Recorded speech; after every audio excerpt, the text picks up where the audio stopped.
Naquela noite, eu só queria comemorar o aniversário da minha irmã em paz. Mas, diante de todos os convidados, fui empurrada dentro da piscina, pelo meu próprio pai. As risadas ecoaram, e eu nunca me senti tão humilhada. O que ninguém imaginava é que, minutos depois, a festa perfeita deles se transformaria em um verdadeiro caos. Foi ali, encharcada e ferida, que eu descobri uma força que nem sabia que existia, e um segredo capaz de virar o jogo de toda a minha família. Quer saber o que aconteceu depois que eu saí daquela festa? Então escute essa história até o fim, porque, às vezes, o empurrão que te afunda é o mesmo que te ensina a se levantar. Olá, seja bem-vindo ao canal Histórias Surpreendentes. Curta e se inscreva nesse canal, aproveite e ative as notificações. Comente aqui de qual cidade você está assistindo, vou adorar saber e deixar um coração no seu comentário.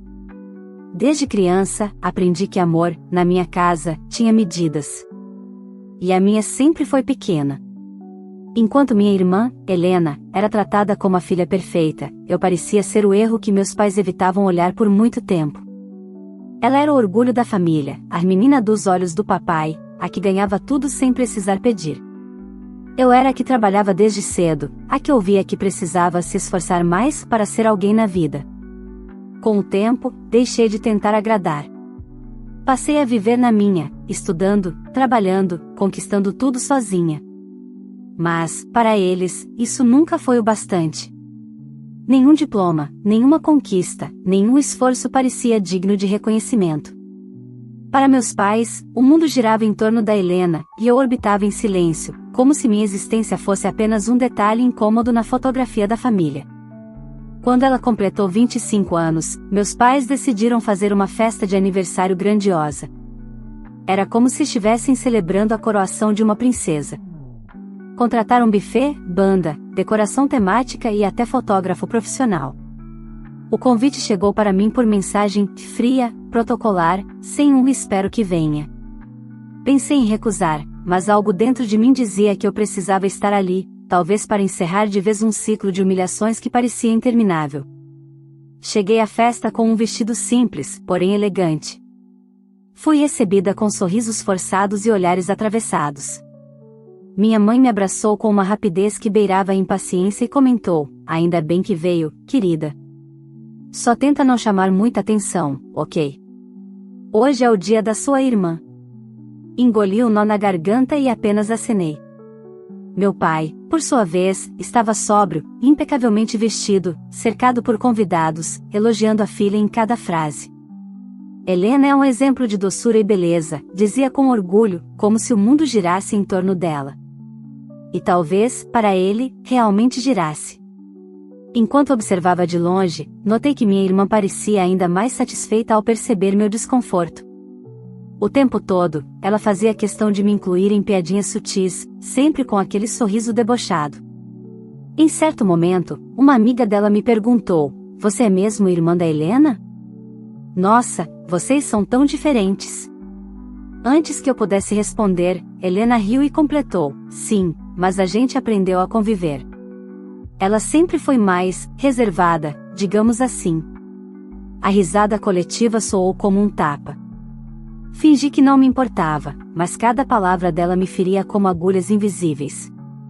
Quando o momento do parabéns chegou, todos se reuniram ao redor da piscina, onde uma enorme mesa de bolo estava montada. Helena parecia radiante, cercada de amigos, tirando fotos como uma celebridade.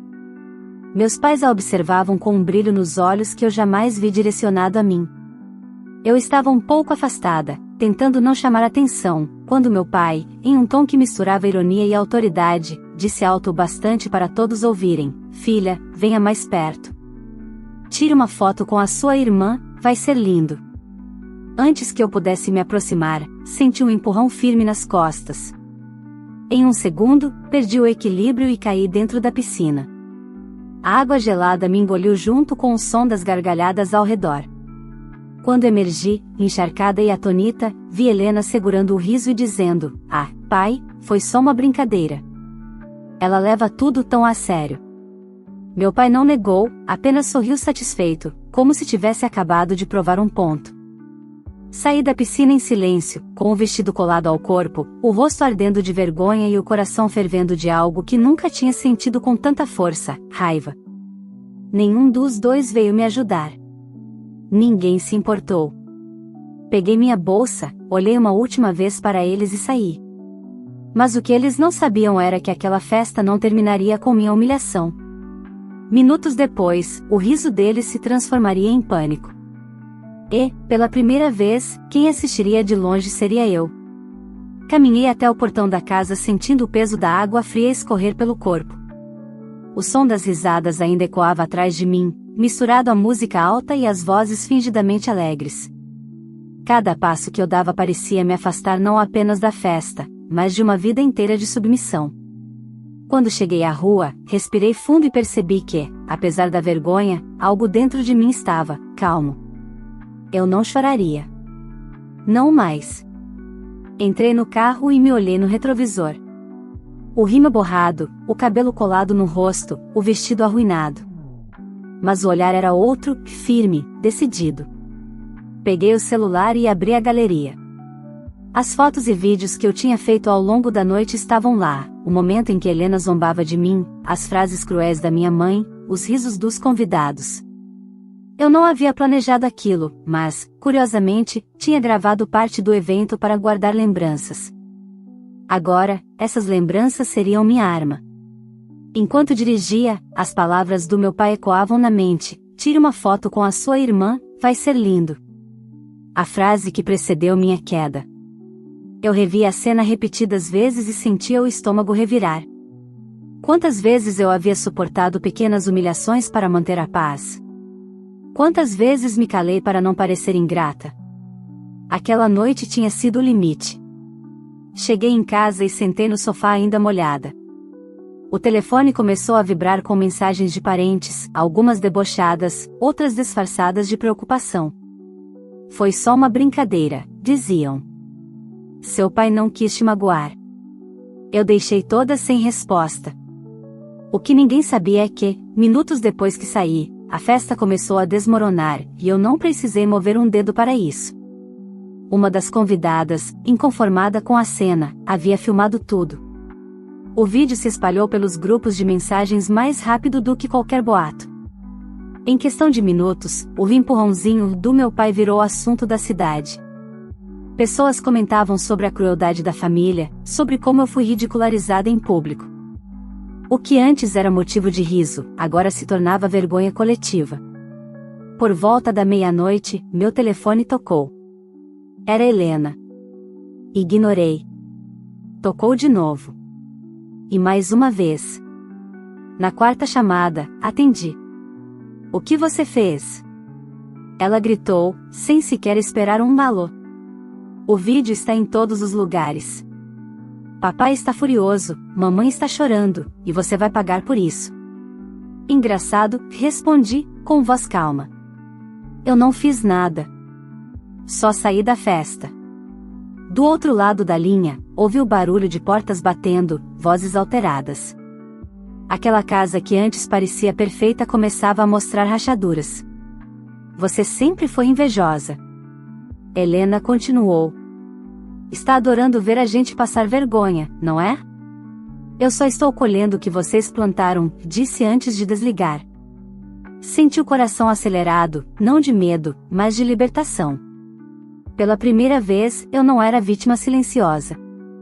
Na manhã seguinte, a repercussão era ainda maior. O vídeo estava em páginas locais, acompanhado de manchetes do tipo: pai empurra filha na piscina durante festa luxuosa. Os comentários não poupavam críticas. Alguns diziam que era crueldade pura, outros chamavam de falta de caráter.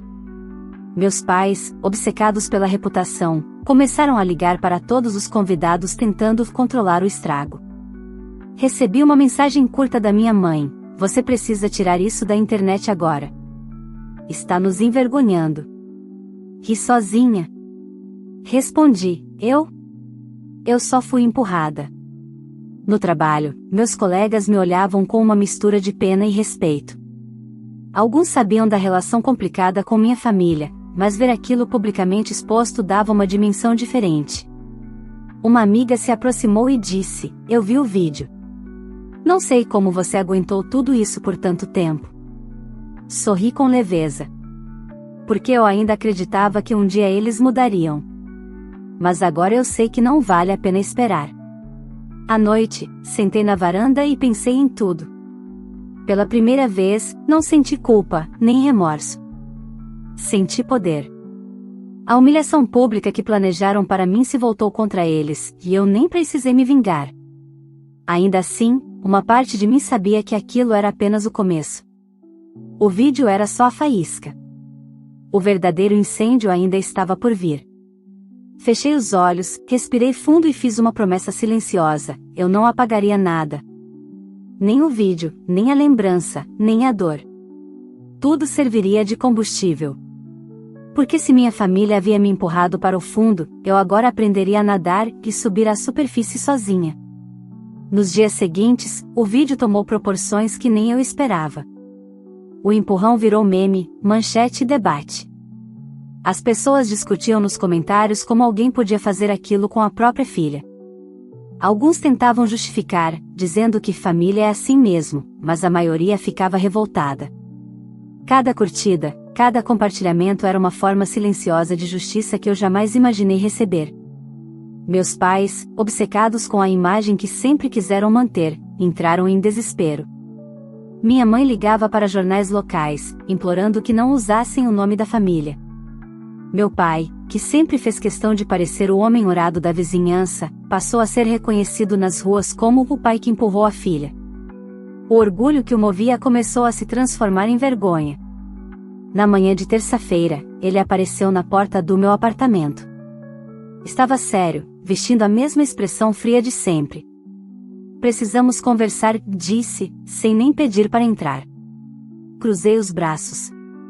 "Agora você quer conversar?"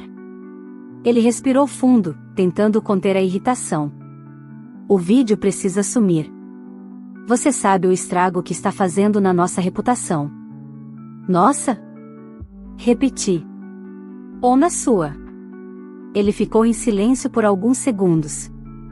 "Você sempre leva tudo para o lado pessoal." Ri, sem humor. "É que ser empurrada por brincadeira não é exatamente algo impessoal, pai." Ele desviou o olhar, como se estivesse olhando para alguém inferior.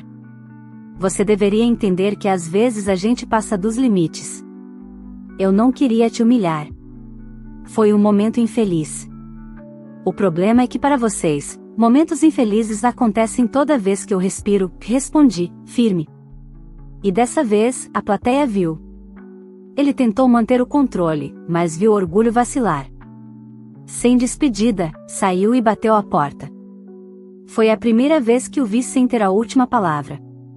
Horas depois, Helena me mandou uma mensagem longa, implorando para que eu pensasse na família e removesse o vídeo. Disse que estava sendo criticada, que as amigas a tinham excluído dos grupos e que o namorado havia terminado com ela por vergonha.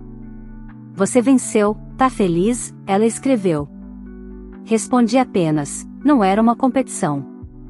Era minha vida." Naquela semana, comecei a receber mensagens de pessoas que eu nem conhecia. Algumas me parabenizavam pela coragem, outras compartilhavam histórias de humilhação familiar parecidas. Percebi que o que aconteceu comigo refletia algo muito maior: o costume de disfarçar crueldade com o nome de brincadeira. Mesmo assim, não me sentia totalmente em paz. Ainda havia algo dentro de mim pedindo por um fechamento, não uma vingança, mas uma verdade. Eu precisava entender por que meus pais me tratavam daquele jeito. Havia algo mais, eu sentia. Na sexta-feira, recebi um e-mail inesperado. Era de uma antiga funcionária da empresa do meu pai. Ela dizia ter visto o vídeo e se sentido na obrigação de me contar o que realmente aconteceu anos atrás. Anexou documentos e pediu que eu lesse com calma. O coração disparou. Abri o anexo e vi o nome da empresa, datas, assinaturas. Entre as linhas frias e carimbos, uma verdade me golpeou: parte do patrimônio que meu pai tanto exibia como fruto do próprio esforço estava, na verdade, registrado em meu nome. As palavras embaralhavam na tela. Eu nunca havia assinado nada, nunca fora informada. Mas lá estava, um documento de transferência de cotas feito quando eu ainda era menor de idade. Ao que parecia, meu avô, o pai do meu pai, havia deixado parte da empresa para mim em testamento, e meu pai nunca contará. Em vez disso, usou minha parte para financiar a vida confortável da Helena e manter as aparências. Passei a noite em claro, revisando cada página, tentando entender o alcance daquilo.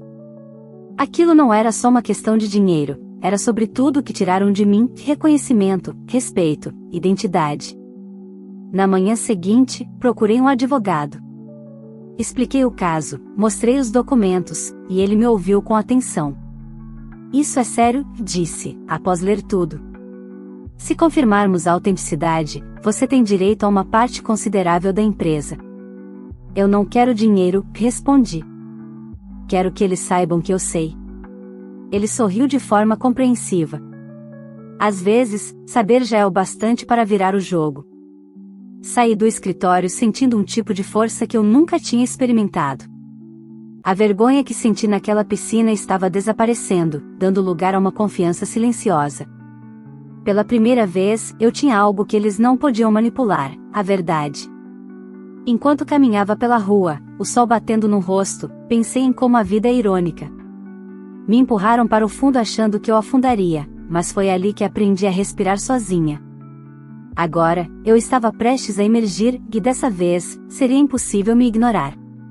Voltei ao escritório do advogado 2 dias depois, com os documentos impressos e uma mistura de raiva e nervosismo queimando por dentro.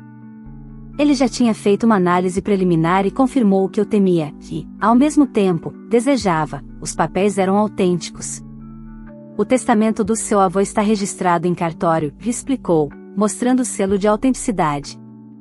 Metade das ações da empresa foram deixadas para você.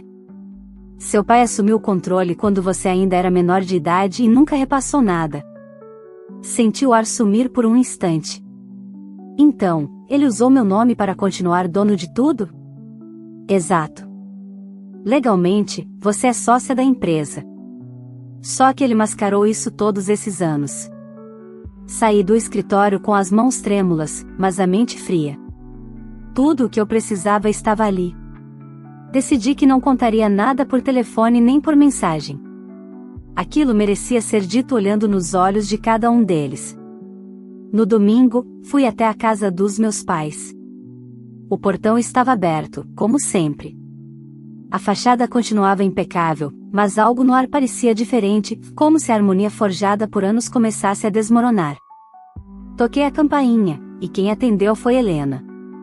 Ela me olhou surpresa, o rosto abatido, os olhos inchados. "O que você quer aqui?" perguntou, com o mesmo tom de superioridade de sempre, mas sem firmeza na voz. "Falar com nossos pais. E com você também. É importante." Ela hesitou, mas acabou abrindo passagem. Entrei e vi minha mãe sentada no sofá, folheando um álbum de fotos antigas, enquanto meu pai estava à mesa, com o notebook aberto. O silêncio que se instalou quando me viram era quase palpável. "O que veio fazer aqui?" Meu pai perguntou, seco. "Já não fez estrago o suficiente?" Coloquei os documentos sobre a mesa. "Vim devolver um pouco da verdade que vocês esconderam." Ele olhou as folhas com desdém, mas a cor sumiu do rosto quando reconheceu as assinaturas. "Onde conseguiu isso?" "De quem trabalhou para você e se cansou de ver tanta injustiça", respondi. "O testamento do vovô, lembra? Aquele que você disse que não existia mais?" "Pois é, existe. E está registrado." Minha mãe se levantou, tentando disfarçar o nervosismo. "Você não entende nada de negócios, querida. Essas coisas são complicadas." "Complicadas?" Ri, incrédula. "Complicado é ser enganada desde os 12 anos. Complicado é ver a filha preferida ser sustentada com o que era meu, enquanto eu ouvia que não era boa o bastante." Meu pai tentou retomar o controle da situação. "Você não vai destruir a nossa família por causa de papel." "Eu não destruí nada, pai. Só tirei o tapete que vocês esconderam embaixo das aparências."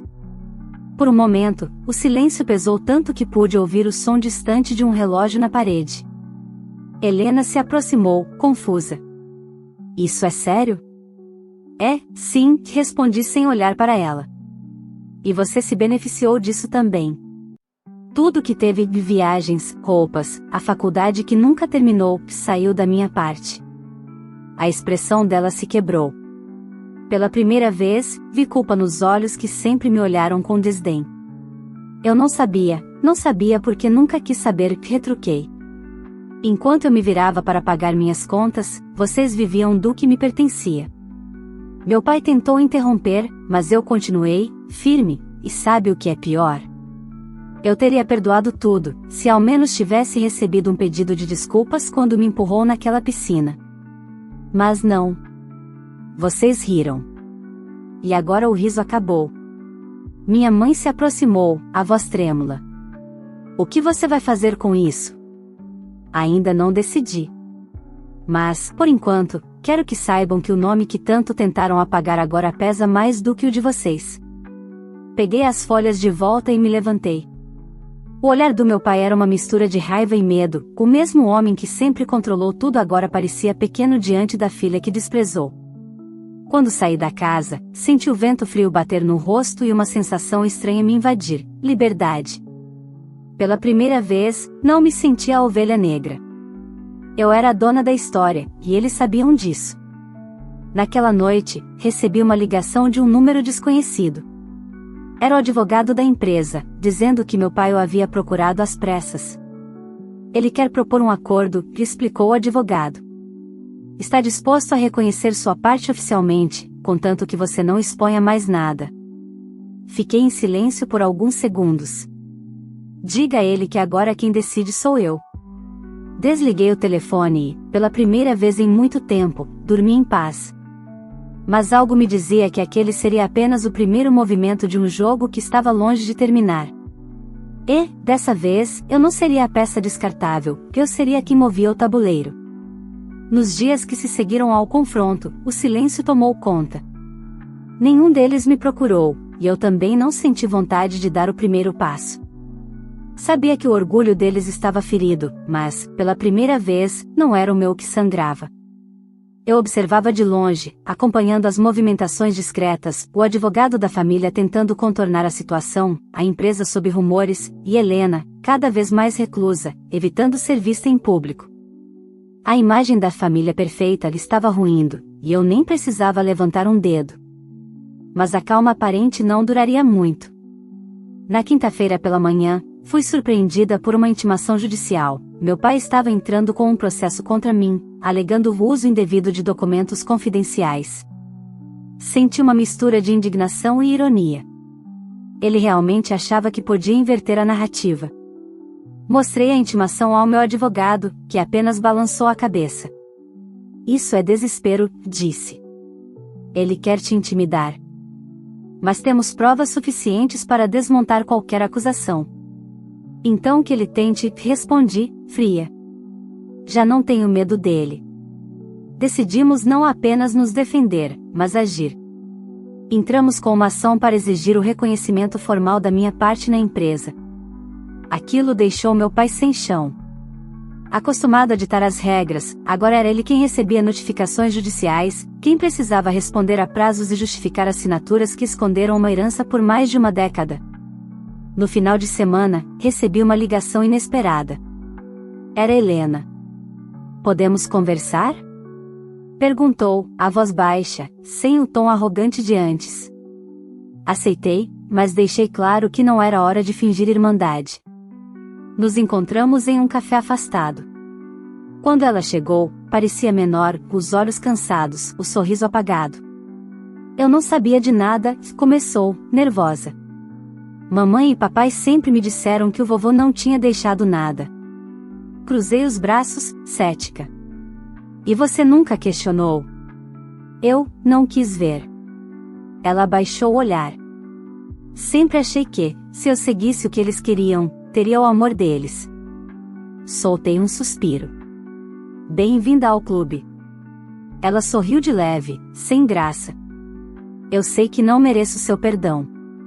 Mas se serve de algo, aquela noite na festa foi o pior erro da minha vida. Não foi só uma noite, retruquei. Foram anos. Mas talvez agora você esteja começando a enxergar. Ficamos em silêncio por alguns segundos.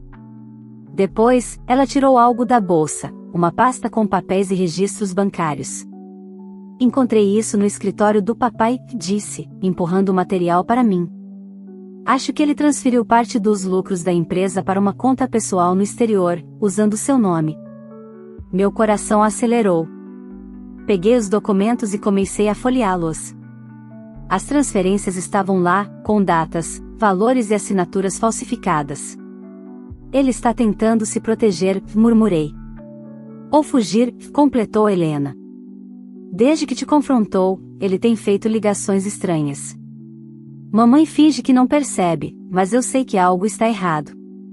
Voltei para casa com a pasta em mãos, sentindo a tensão crescer. Mostrei tudo ao advogado, que me ouviu em silêncio. Isso muda tudo, afirmou. Ele cometeu fraude. Se levarmos isso ao tribunal, não é só a empresa que ele perde. Pode acabar com antecedentes criminais. Concordei, mas um peso me atingiu por dentro. Não queria vingança, queria justiça. Mas agora os dois começavam a colher o que semearam, e não havia mais como voltar. No dia seguinte, a notícia se espalhou: empresário é investigado por uso indevido de bens em nome da filha. O nome da família estava em todas as manchetes. Meus pais, que sempre se importaram mais com a reputação do que com o amor, viram sua imagem desmoronar diante da cidade. Recebi uma mensagem curta da minha mãe: você destruiu tudo o que construímos. Respondi: eu só tirei a máscara. Naquela noite, o telefone tocou novamente. Era meu pai. Está satisfeita agora? Perguntou, a voz cansada. Você conseguiu o que queria. Ainda não, respondi com calma. O que eu queria era respeito. E acha que vai conseguir respeito expondo a própria família? Eu só mostrei quem vocês sempre foram, disse, pausadamente. A diferença é que agora o mundo também viu. Ele ficou em silêncio por longos segundos antes de desligar. Encostei o celular na mesa e fechei os olhos. Por mais doloroso que fosse, eu sabia, o fim daquela guerra estava próximo. Mas antes de fechar o último capítulo, ainda havia algo a ser resolvido, algo que eu precisava enfrentar cara a cara. E, dessa vez, seria no mesmo lugar onde tudo começou. Naquela noite, sentei na varanda do meu apartamento e olhei para o céu. Era a mesma hora em que, semanas antes, eu havia sido empurrada na piscina diante de todos. Tudo parecia distante agora, quase irreal. Mas, por dentro, a ferida ainda existia, não por causa da queda, e sim pelo que ela representava. Eu precisava encerrar aquele capítulo olhando nos olhos de quem me fez sangrar. 2 dias depois, recebi uma notificação: haveria uma audiência preliminar para discutir o processo de partilha e o reconhecimento da minha parte na empresa. Meu advogado me orientou a manter a calma e deixar os fatos falarem por si. Mas, antes da audiência, decidi fazer algo simbólico. Passei em frente à casa dos meus pais, a mesma que um dia eu chamei de lar. Havia carros estacionados na frente, mas o portão estava entreaberto. Entrei, guiada por um impulso que nem eu mesma soube explicar. A música do passado ecoava na minha mente, os risos, os brindes, a falsa alegria da festa de Helena. E então, lá estava ela, a piscina. A água estava calma, refletindo as luzes do jardim. Aquele lugar, que havia sido palco da minha humilhação, agora parecia pequeno, inofensivo. Me aproximei e senti um arrepio. Fechei os olhos e respirei fundo. Não havia mais raiva, apenas a certeza de que eu havia vencido. Ouvi passos atrás de mim. Era meu pai. Eu sabia que você viria, disse, a voz cansada. Está satisfeita? Colocou meu nome nas manchetes, arruinou minha reputação. Virei devagar. Você fez isso sozinho. Tudo o que eu fiz foi parar de esconder. Ele se aproximou, tentando recuperar o tom autoritário de antes, mas havia uma sombra de medo em seus olhos. Você podia ter resolvido tudo entre nós. Entre nós? Perguntei, incrédula. Entre nós foi o que vocês usaram como desculpa para me silenciar. Agora é público, pai. E pela primeira vez eu não tenho vergonha. Minha mãe apareceu na porta, o rosto abatido, e Helena veio logo atrás. Pareciam esgotadas, como se o peso das próprias escolhas tivesse finalmente caído sobre elas. Por que você teve que levar isso tão longe? Minha mãe perguntou. Porque vocês nunca entenderam o que fizeram, respondi. Achavam que eu suportaria para sempre. Que eu ficaria calada. Mas quando você é empurrada tantas vezes, aprende a se levantar diferente. Helena se aproximou, hesitante. Eu queria te pedir desculpas. De verdade. Olhei para ela. A voz tremia, mas havia sinceridade.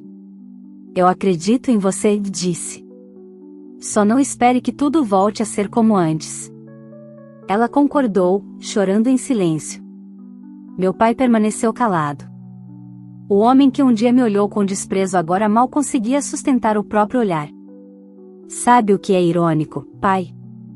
Perguntei, encarando-o. O Senhor me empurrou naquela noite achando que eu cairia para sempre. Mas foi ali que aprendi a nadar. Ele desviou o rosto, engolindo em seco. Pela primeira vez, percebi arrependimento, não aquele arrependimento arrogante de quem teme a vergonha pública, mas o verdadeiro, o que corrói por dentro. O que você vai fazer com a empresa? Ele perguntou, num fio de voz. Vou assumir o que é meu, respondi.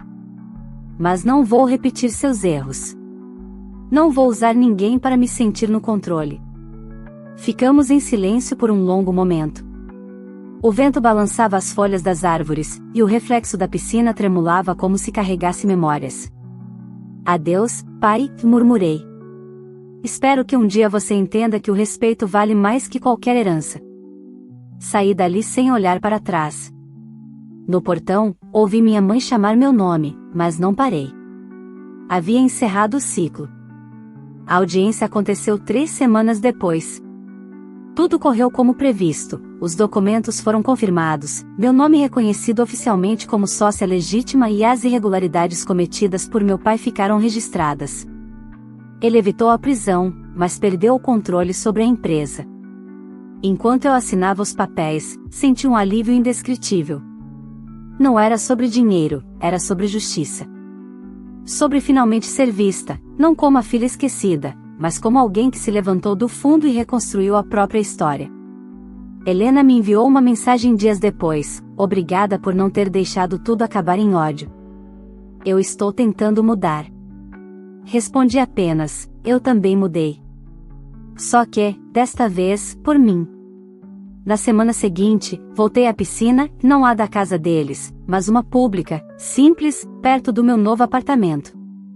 Mergulhei com os olhos abertos, sentindo a água fria tocar minha pele.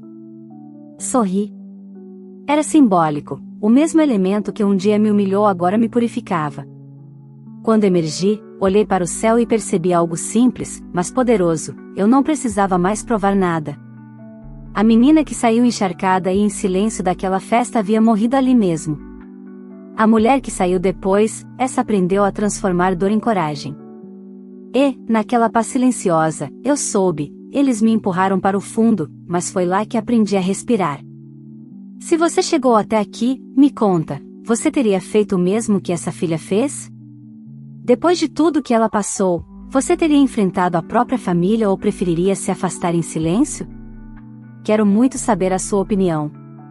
Aproveita também e deixa o seu like, porque isso ajuda muito o canal a crescer e mostra que você gosta de histórias como essa, cheias de emoção, superação e justiça.